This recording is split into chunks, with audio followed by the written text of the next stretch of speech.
Hola, ¿qué tal? Saludos. Mi nombre es Ángel Montilla, soy cursante de la maestría en lingüística, específicamente del curso o la materia de teoría lingüística. Mi facilitadora es la doctora Daniela De Jay. Quiero, por medio de este video, compartir un poco acerca de mis reflexiones, acerca de las lecturas y de lo que vendría siendo la constitución de la lingüística. Yo llamo mi reflexión con el título de Hacia la constitución de la lingüística como ciencia. Tenemos que hablar precisamente de lo que yo denomino en este análisis como el quiebre cartesiano, el lenguaje como prueba de existencia.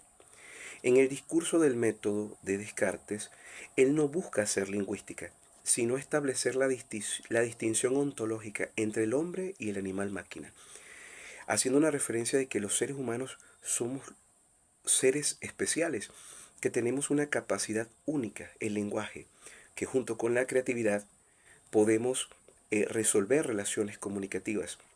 Muy diferente a lo que hacen los animales que actúan por instinto o las máquinas que tienen que ser programadas para poder transmitir algo. Y no hay esa capacidad de creatividad, de pensamiento enlazada con el lenguaje para poder formar como tal la idea del lenguaje. El aporte central que nos da Descartes es que el lenguaje es el indicador de la sustancia pensante, lo que él llama el res cogitans.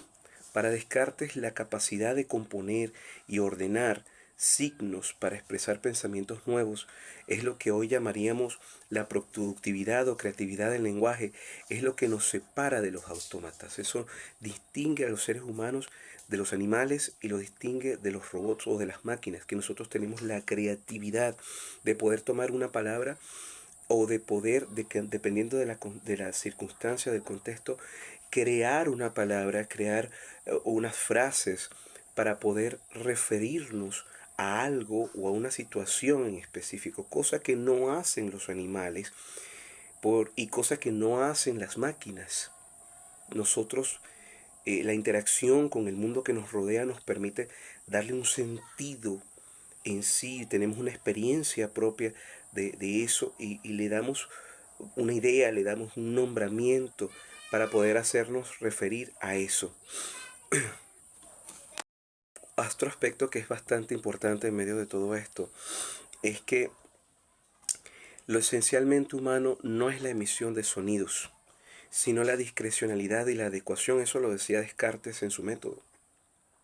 El humano no responde por instinto o reflejo mecánico, sino por una voluntad racional, sino por que se adapta al signo, a la circunstancia.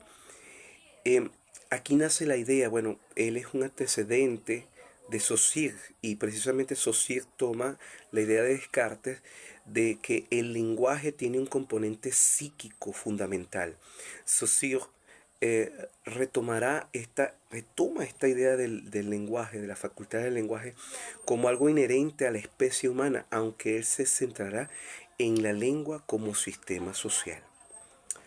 Ahora quiero hablar también acerca del aporte de Port Royal em, en lo que él llama la gramática como espejo de la lógica a Arnaud y Lancelot de 1660. Ellos operacionalizan el racionalismo cartesiano. ¿Sí? Su tesis es que si la razón es universal, los principios que rigen las lenguas también deben serlo. ¿Y qué aportes tiene esto a la gramática general? Bueno, digamos que se llama así porque busca las estructuras universales que subyacen a la diversidad de los idiomas. El binarismo del signo que aporta Port Royal anticipa de forma brillante la dualidad saussuriana al definir que el hablar es explicar el pensamiento por signos.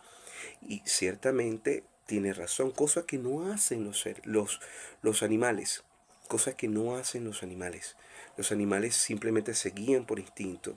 En cambio, el ser humano ha desarrollado eh, por medio del lenguaje la capacidad de adquirir esos códigos lingüísticos para poder comunicarse. Tal lo vemos, por ejemplo, un caso de esto es la lengua de señas que usan las personas sordas por medio de la configuración, de las configuraciones, las formas que toman las manos, el movimiento, la ubicación, la orientación. Se transmite una idea hacia otra persona sorda y hacia los oyentes, y así las personas sordas se pueden comunicar. De veras que sí. Em, Aporte a la ciencia que hace este individuo por Royal es que introducen el análisis sintáctico basado en la lógica, sujeto, verbo, atributo. La lengua ya no es solo una lista de palabras, sino un mecanismo de representación. Leibniz habla de la lengua como un sistema y la característica universal. Él va un paso más allá al ver en la lengua una herramienta de análisis cognitivo. El lenguaje como cálculo. Leibniz propone que las lenguas naturales son ventanas a la estructura del pensamiento humano. Su búsqueda de una matesis universalis, un lenguaje formal perfecto, influye en la idea de que la lengua es un sistema de relaciones.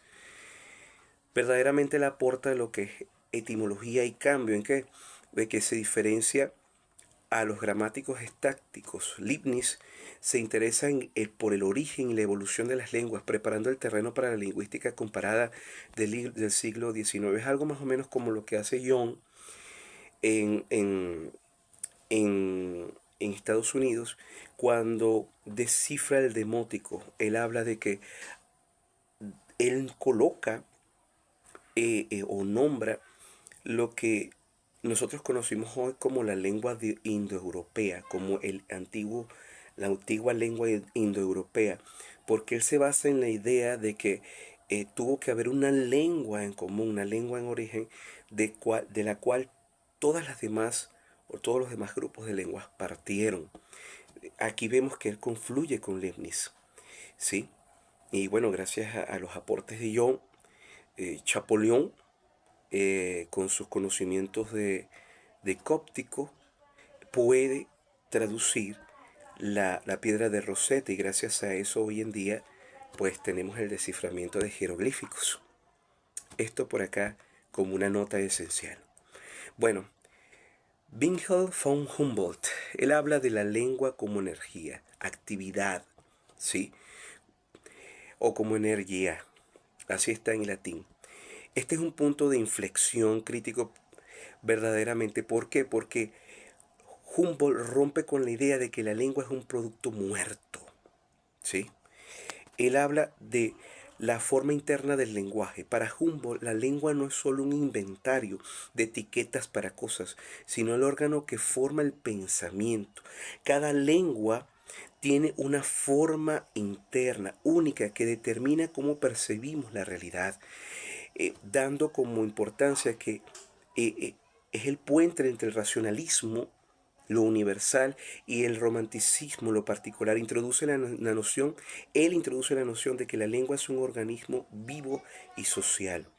Para concluir, vale la pena resaltar que eh, el proceso de concreción de todos estos pensamientos que realiza Saussure eh, verdaderamente es como una serie de hilos que se entrelazan y se anuden. Descartes a la facultad del lenguaje. Saussure acepta que hay una base biológica psíquica, y eso lo había dicho Descartes, pero para que sea ciencia debe recortar un objeto, la lengua. De Port Royal toma precisamente al signo la distinción entre sonido e idea, que se purifica en la arbitrariedad del signo, significante, significado. Y para terminar, de Leibniz toma la noción de que la lengua es un sistema de valores donde todo se sostiene. Hay una solidaridad estructural. De Humboldt toma a la lengua como una institución social. La idea de que la lengua es algo externo y que eh, verdaderamente los individuos no la aprenden, se apropian de ella. Es eso. Muchas gracias. Esto ha sido todo mi análisis. y mi aporte. Considero que cada uno de ellos dio algo significativo en la historia y Saussure lo engranó en su telar de ideas para asentar las bases de lo que hoy conocemos como ciencia lingüística. Muchas gracias.